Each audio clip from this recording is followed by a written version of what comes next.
भूतनाथं नमो प्रेतनाथं नमः कालकालं नमः रुद्रमालं नमः कालिका प्रेमलोलं करालं नमो भैरवं काशिका क्षेत्रपालम्। पुराणों में वर्णित है कि एक समय देवताओं के बीच यह चर्चा छिद गई कि त्रिदेवों ब्रह्मा, विष्णु और महेश में सबसे श्रेष्ठ कौन है। इस पर कई मतभेद हुए और अंत में सभी देवताओं और आर्षियों ने वेदों से मार्गदर्शन प्राप्त करने का निर्णय लिया। वेदों ने एक स्वर में भगवान शिव को ही परम सत्य और सर्वोच्च बताया, जिनके भीतर यह संपूर्ण चराचर जगत समाया हुआ है। भगवान विष्णु ने वेदों के इस निर्णय को सहर्ष स्वीकार कर लिया, किंतु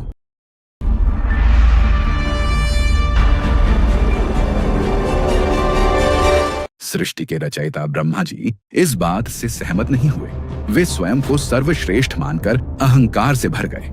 उन्होंने अपने 5वें मुख से भगवान शिव के स्वरूप और उनके गणों की वेशभूषा का उपहास करते हुए अपमानजनक शब्द कहे। ब्रह्मा जी का यह अहंकारपूर्ण आचरण और शिव की निंदा सुनकर भगवान शिव अत्यंत क्रोधित हो उठे। उनका क्रोध इतना प्रचंड था कि उसे धारण करना पूरी सृष्टि के लिए कठिन था। अपने अपमान और ब्रह्मा के अहंकार को दंड देने के लिए भगवान शिव ने अपनी भौहों के मध्य से एक अत्यंत तेजस्वी, भयंकर और विकराल स्वरूप को प्रकट किया।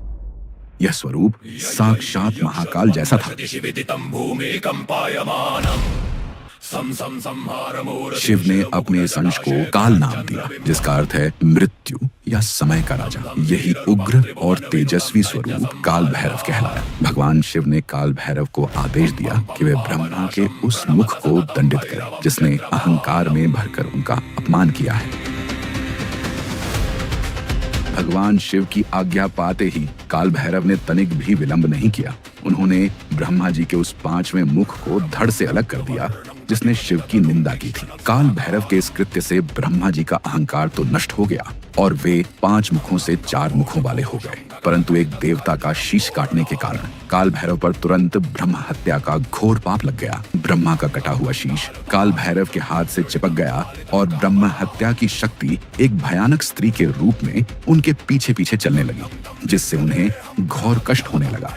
भगवान शिव ने काल भैरव को इस पाप से मुक्ति पाने के लिए तीनों लोकों का भ्रमण करने का आदेश दिया। वे दंड पाणी के रूप में भटकते रहे, लेकिन किसी भी तीर्थ स्थान पर उन्हें शांति नहीं मिली, क्योंकि कपाल उनके हाथ से चिपका रहा और ब्रह्म हत्या उनके पीछे रही। अंत में भ्रमण करते हुए वे भगवान शिव की परम प्रिय नगरी काशी पहुंचे। जैसे ही काल भैरव ने काशी की सीमा में प्रवेश किया, उनके हाथ से वह कपाल छूटकर एक स्थान पर गिर गया और ब्रह्म हत्या की शक्ति वहीं पाताल लोक में विलीन हो गई। जिस स्थान पर कपाल गिरा वह स्थान कपाल मोचन तीर्थ कहलाया। इस प्रकार उन्हें ब्रह्म हत्या के पाप से मुक्ति मिली। तब भगवान शिव ने प्रसन्न होकर काल भैरव को वरदान दिया कि वे अब इसी काशी नगरी के अधिपति कोतवाल बनकर यही निवास करेंगे। यह भी कहा गया कि जो भी काशी में प्रवेश करेगा उसे पहले काल भैरव की आज्ञा लेनी होगी। तभी से काल भैरव को काशी का कोतवाल कहा जाता है, जो भक्तों के भय, पाप और संकटों को दूर करते हैं और धर्म तथा न्याय की रक्षा करते हैं। उनकी पूजा करने से व्यक्ति काल समय के भय से मुक्त हो जाता है।